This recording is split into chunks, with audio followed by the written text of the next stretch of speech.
मेरे प्यारे दोस्तों, आज 11 जून सेकेंड शिफ्ट के 40 क्वेश्चनों का एनालिसिस करने जा रहा हूं और आशा करता हूं कि आप बड़े मस्त और खुश होंगे और एनटीपीसी एग्ज़ाम का एंजॉय कर रहे होंगे। जैसा कि 11 जून के सेकेंड शिफ्ट में ये क्वेश्चन आए हुए थे, जैसे कि who is the private secretary of PM, मतलब नरेंद्र मोदी। राजस्थान से होकर जाने वाली नदी कौन सी है? सीओपी 30 की मेजबानी कौन सा देश करेगा? नगर परिषद का कार्यकाल कितने वर्ष का होता है?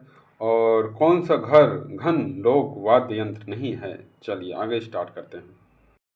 मेरे प्यारे दोस्त, जो पहला क्वेश्चन आया हुआ था वो यही आया था, राजस्थान में कौन सी नदी बहती है। सबसे पहले राजस्थान में देखो कौन सी नदी बहती है। तो वो राजस्थान में एक लूनी नदी है, बनास नदी है, चंबल नदी है, माही नदी है, बाणगंगा नदी है। इसके अलावा एक आप साबरमती क्या कहते हैं नदी भी आप ऐड कर लीजिए। साबरमती का उद्गम स्थान हमारे राजस्थान से ही हुआ है, आरावली की पहाड़ियों से हुआ है। आरावली की पहाड़ियों की सबसे ऊंची चोटी का नाम आप बताइए। इसके पहले वाले वीडियो मैंने डिस्कशन किया था, बताइए आरावली पर्वत की सबसे ऊंची चोटी का नाम। और माही नदी एक ऐसी नदी है जो कर्क रेखा को 2 बार काटती है, और कर्क रेखा भारत के 8 राज्यों से होकर गुजरती है, जिनमें से राजस्थान हो गया, और उसके बाद गुजरात हो गया, छत्तीसगढ़ हो गया, झारखंड हो गया, पश्चिम बंगाल हो गया, और उधर त्रिपुरा और मणिपुर हो गया। त्रिपुरा और मिजोरम हो गया, सॉरी मणिपुर नहीं, मिजोरम हो गया। चलिए आगे। और राजस्थान की सबसे खारी नदी कौन सी है? लूनी नदी है। चंबल राजस्थान की वार्षिक नदी है। मेरे प्यारे दोस्त, अगला क्वेश्चन है कि प्रधानमंत्री का निजी सेक्रेटरी कौन है? निधि तिवारी जी हैं, एक महिला हैं इस समय, निधि तिवारी जी। और प्रधान की बात हो रही है, तो बताइए कौन सा अनुच्छेद प्रधानमंत्री को बताता है? 74वां अनुच्छेद, मंत्रिपरिषद। ठीक है, मंत्रिपरिषद का अध्यक्ष प्रधानमंत्री होता है। और लोकसभा और राज्यसभा और संसद ये किस अनुच्छेद में बताया गया है? जो 79, 80 और 81, ये तुम्हारा संसद हो गया। 80 तुम्हारा राज्यसभा हो गया, और 81 तुम्हारा लोकसभा हो गया। ये तीनों याद रख के आइए। मेरे प्यारे दोस्तों, अगला जो क्वेश्चन आया था वो आया था कि 2024-26 अवधि के लिए किस देश को अंतर्राष्ट्रीय सौर गठबंधन का सभा का अध्यक्ष चुना गया था? तो भारत को चुना गया था, इसके साथ तो हमारे फ्रांस को भी चुना गया था। तो ये अच्छा, अब दूसरी बात है कि जो अंतर्राष्ट्रीय सौर गठबंधन है उसका हेडक्वार्टर कहाँ पर है? वो अपने इंडिया में एक ऐसा ही है जो अंतर्राष्ट्रीय स्तर पर जो संगठन बना हुआ है उसका हेडक्वार्टर अपने इंडिया में है, वो भी गुरुग्राम हरियाणा में है। सबसे बड़ी बहुत इम्पोर्टेंट बात होती है, समझ रहे हैं ना। और इसमें से एक क्वेश्चन आप याद करके रखिएगा कि इसमें से जो 104वां सदस्य है उसको जोड़ा गया था, उसका नाम था आर्मेनिया। आर्मेनिया से अमोनिया याद रखो। आर्मेनिया से अमोनिया याद रखो, ये याद रहेगा, आर्मेनिया। अगला क्वेश्चन आया था, भारत का आर्थिक क्षेत्र समुद्र तट से कितनी दूर पर फैला है? तो ये है 200 समुद्री मील। ठीक है ना।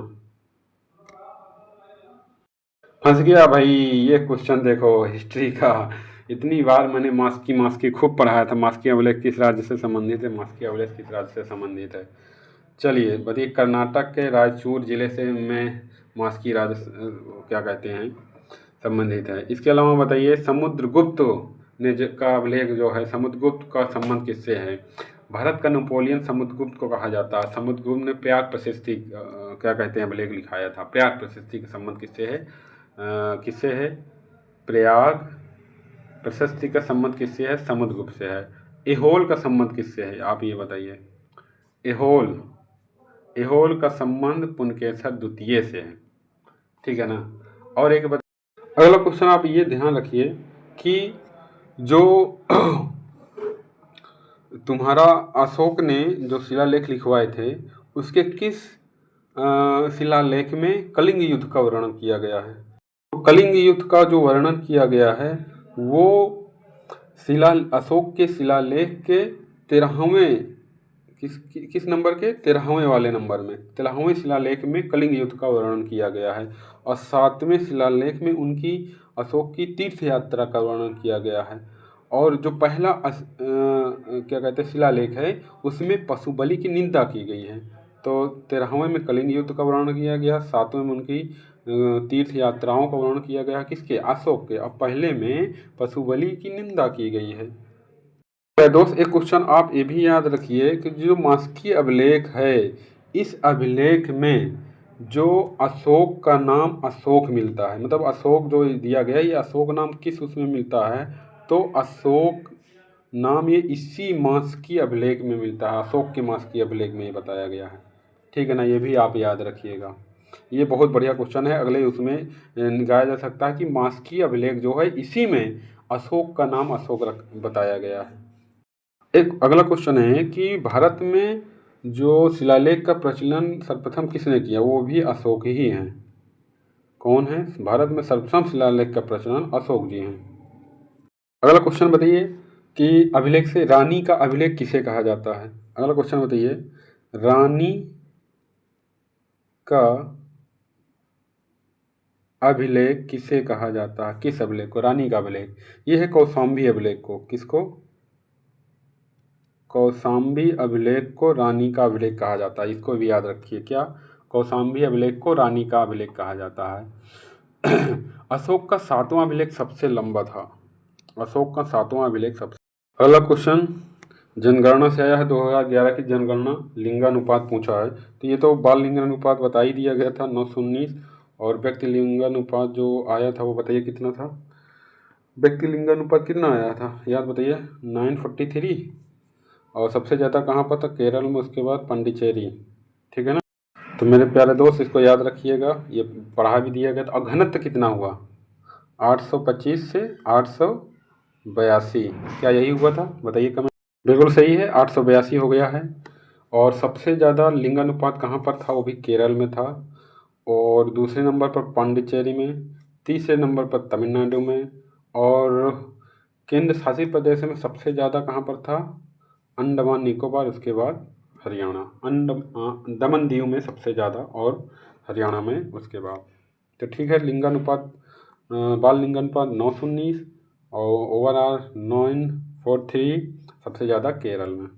क्वेश्चन आया था अंतर्राष्ट्रीय सीमा रेखा पर कि भूटान और बांग्लादेश के बीच कौन सा भारत का राज्य है। भूटान और बांग्लादेश भूटान और बांग्लादेश के बीच असम ही है, असम के अलावा पश्चिम बंगाल भी है। भूटान और बांग्लादेश के बीच यही 2 राज्य हैं। और उसके पहले एक आया था कि अरुणाचल प्रदेश के पूर्व में क्या है, वो था म्यांमार था, ऊपर चीन है। और पाक जल संधि कहाँ पर है, वो है इंडिया और किसके बीच, इंडिया और श्रीलंका के बीच। देखिए संगठन से आया हुआ है, और इसकी अब की बार एशियाई संघीय सहयोग संगठन से आ गया कि 24वीं बैठक कहाँ और कब आयोजन किया गया। तो ये कजाकिस्तान के अस्ताना में किया गया था 2024 में, कजाकिस्तान के अस्ताना में। मेरे प्यारे दोस्त देखो, चार्टर एक्ट पढ़ाया था तीनों। 1833 का चार्टर एक्ट, मद्रास में एक हाई कोर्ट बनाया गया, इस विधि योग द्वारा बनाया गया। भारत में एक संघीय न्यायालय स्थापना की गई। देखो 1833 का चार्टर एक्ट ही है कि जो बंगाल के गवर्नर जनरल को क्या बनाया गया था, बंगाल के गवर्नर जनरल को भारत का गवर्नर जनरल बनाया गया था। कौन था उसका नाम बताइए। ये था वारेन हेस्टिंग्स, ठीक है ना, वारेन हेस्टिंग्स, वारेन हेस्टिंग ही था। नहीं, गलत बात है। ये वारेन हेस्टिंग बंगाल का जो वायसराय था उसको गवर्नर जनरल बनाया गया था। और जो भारत का गवर्नर जनरल था वो कौन सा था, बेंटिंग था। ठीक है ना, कौन सा था, देखो बेंटिंग, आप ये याद रखिए कि बेंटिंग था वो। और कैनिंग क्या था, भारत का वायसराय बना था। ठीक है ना। अगला क्वेश्चन मनमोहन जी से पूछा था, मनमोहन जी तो निपट गए। अब उनको पूछ रहा है पहली बार प्रधानमंत्री कब बने थे, तो 2004 में बने थे। उसके बाद 2014 में बने थे, 2 बार बने थे 10 वर्ष के लिए। ठीक है ना। मनमोहन जी का बहुत बड़ा योगदान रहा वित्त मंत्री के रूप में। इन्होंने अर्थव्यवस्था में इकोनॉमिक लिबरलाइजेशन, इसका जो था उस समय पीएम PV सिंघा राव थे। भारतीय अर्थव्यवस्था का उदारीकरण जो वो किया गया था, वो इनके द्वारा बहुत बड़ा योगदान रहा। तो तुम्हारा कंप्यूटर से आया हुआ था कि MS पावर पॉइंट में डाटा को सेव करने का शॉर्ट ट्रिक क्या है? Control S for save, control करने का वो है। अगर कुछ प्रोजेक्ट दिए गए हैं उसको बताइए। कंट्रोल N का संबंध एक नई प्रोजेक्टेंशन डॉक्यूमेंट से बनाने के लिए, कंट्रोल O का एक मौजूदा प्रोजेक्ट डॉक्यूमेंट के लिए, कंट्रोल S प्रोजेक्ट को सेव करने के लिए, Alt + F2 या F12 डायलॉग बॉक्स खोलने के लिए, control W control F4 project को बंद करने के लिए, W कंट्रोल Q किसी प्रोजेक्ट को सेव करें और बंद करें, कंट्रोल Z एक क्रिया को अनडू करें, कंट्रोल Y क्रिया को रीड टू करें, कंट्रोल F प्रीव्यू करने के लिए होता है। तो कंट्रोल या नई प्रोजेक्ट डॉक्यूमेंट, ये सब याद करके रखिए आप लोग। और कुछ शॉर्ट की पड़े हुए हैं, जैसे कंट्रोल W का मतलब दस्तावेज को बंद करने के लिए, कंट्रोल X का मतलब कट करने के लिए, कंट्रोल C का मतलब कॉपी करने, कंट्रोल V का मतलब पेस्ट करने के लिए। अगला क्वेश्चन ये आया था जो स्टार्टिंग में बता ही दिया गया था, निम्नलिखित में कौन सा घन लोक वाद्य यंत्र नहीं है? मजीरा, मृदंग, दल, तारंग, खरतार। मृदंग घन तार यंत्र नहीं है, बाकी सब है। मृदंग का छोड़, मृदंग में और मजीरा, जल तरंग, खरतार वाद्य यंत्र हैं, ठीक है ना। तो अगला क्वेश्चन नगर पालिका से आया हुआ। सबसे पहला क्वेश्चन बताइए कि नगर पालिका को किस संशोधन द्वारा जोड़ा गया? नगर पालिका को 74वां संविधान संशोधन 1993 में 12वीं अनुसूची में जोड़ा गया है। इसके कितने विषय हैं? 18 विषय हैं, याद रख आइएगा। इसमें 243P से लेकर 243ZP जोड़ा गया है, ठीक है ना। अगला क्वेश्चन आया है 2011 से 2021 के बीच महिला श्रम के अनुसार महिलाओं का कितना प्रतिशत भागीदारी रही है? बढ़िया क्वेश्चन। तो ये भागीदारी 25.5 थी और 2021-22 में 29.4 थी, मतलब कम हो गई है। समझ रहे हैं ना। 2011 और 21 के बीच जो भागीदारी 25 थी, अब 21-22 से बढ़ी है, सॉरी, ठीक है ना। 25.51 थी, अब 29.4 है। अगला क्वेश्चन आया हुआ है कि जनगणना 2011 में भारत में जीवन प्रत्याशा क्या थी? जीवन प्रत्याशा कितने प्रतिशत थी? जीवन प्रत्याशा लगभग 65.5 वर्ष थी। जीवन प्रत्याशा मतलब कि जीवन जिंदगी कितने वर्ष लगभग थी। अच्छा, जो महिलाओं का शिक्षा था वो भी 65% था और पुरुषों का 84%, 84 पॉइंट समथिंग परसेंट, ओवरऑल 74%। इन दोनों का डिफरेंस 16.5%। और पूरी जनसंख्या का, विश्व की जनसंख्या कितना प्रतिशत था? वो था 17.5%। सबसे पढ़ा लिखा कौन सा राज्य था? केरल। उसमें सबसे राज्य कौन सा था? संक्षिप्त मिजोरम का एक राज्य था जो सबसे मतलब कि जिला कौन सा था? संक्षिप्त एक मिजोरम का था राज्य जो सबसे पढ़ा लिखा था। क्वेश्चन देखिए, बहुत बढ़िया आया हुआ है कि करंट अफेयर से है कि अम्मा सिमलीपाल योजना किस राज्य के द्वारा शुरू किया गया है?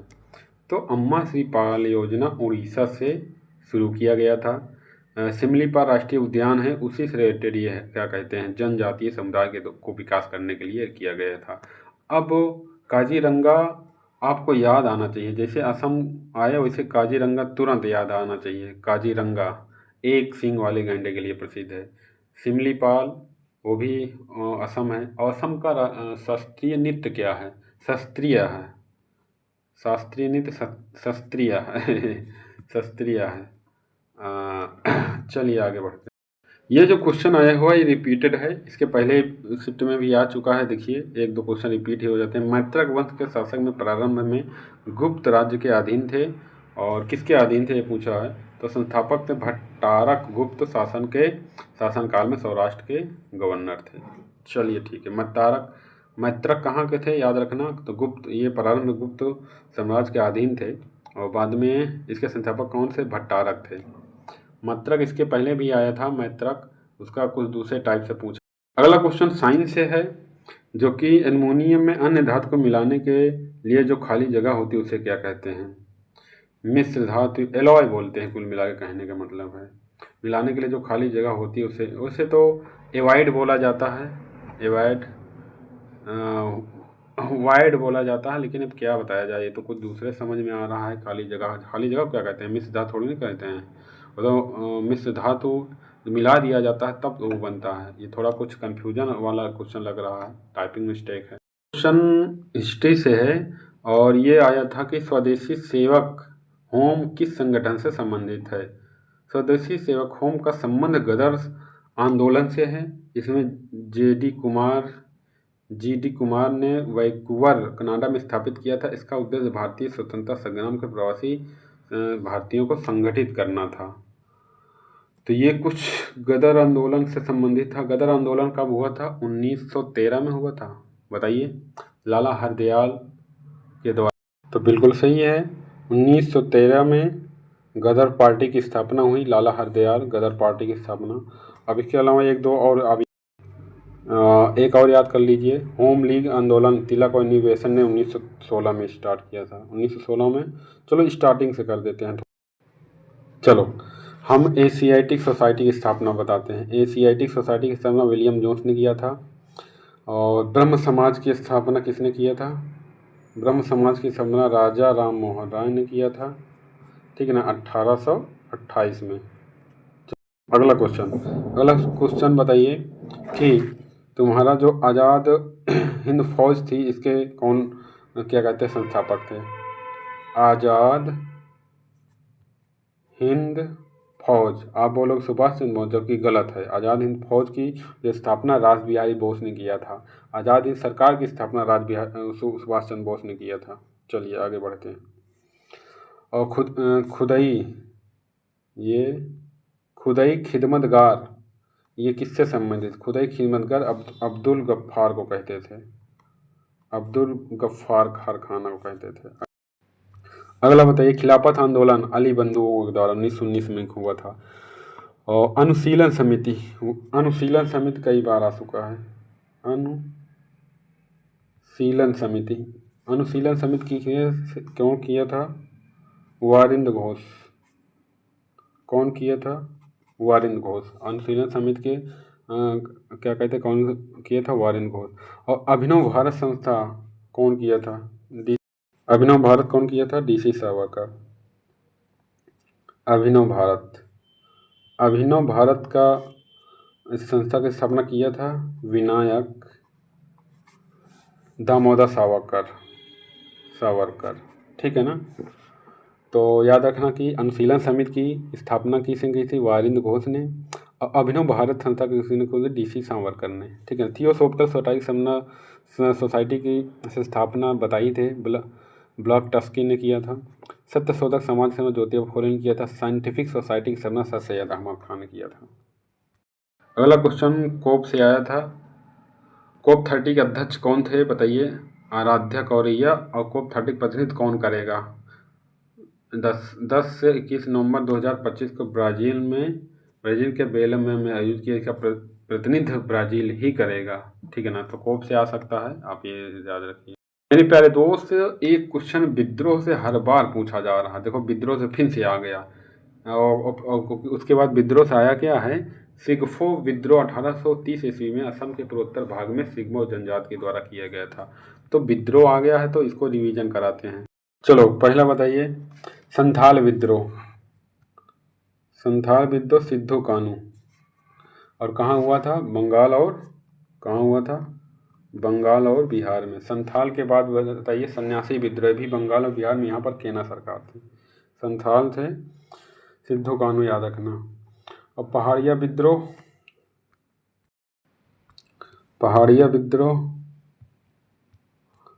विद्रोह किससे हुआ था? तिलका मांझी। ये किससे संबंधित है? बिहार से संबंधित। तिलका मांझी किससे संबंधित है? पहाड़िया विद्रोह बिहार से, मांझी से। और अगला एक और आया था, वो आया था कि चुआरो विद्रोह किससे हुआ था? क्या? चुआरो विद्रोह का संबंध बंगाल से ही है, बांकुड़ा से है। ये शिरोमणि दुर्जन सिंह के से। किससे? शिरोमणि और दुर्जन सिंह से संबंधित है। और अगला जो आप याद रख के रहिएगा, वो भील आंदोलन। कौन सी थी? भील विद्रोह का संबंध पश्चिमी घाट से था। किससे था? पश्चिमी घाट। और इसमें कौन मेन आदमी थे? सेवा राम। ठीक है ना। अगला जो आया है उसको याद रखिएगा कि रामोसी विद्रोह क्या है। रामोसी विद्रोह, इसका संबंध भी पश्चिमी घाट से है। किससे संबंध है? पश्चिमी घाट से है। और इसके मेन संस्थापक कौन से? चित्तर सिंह से। चित्तर सिंह से। इसके कौन से थे? चित्तर सिंह। ठीक है ना।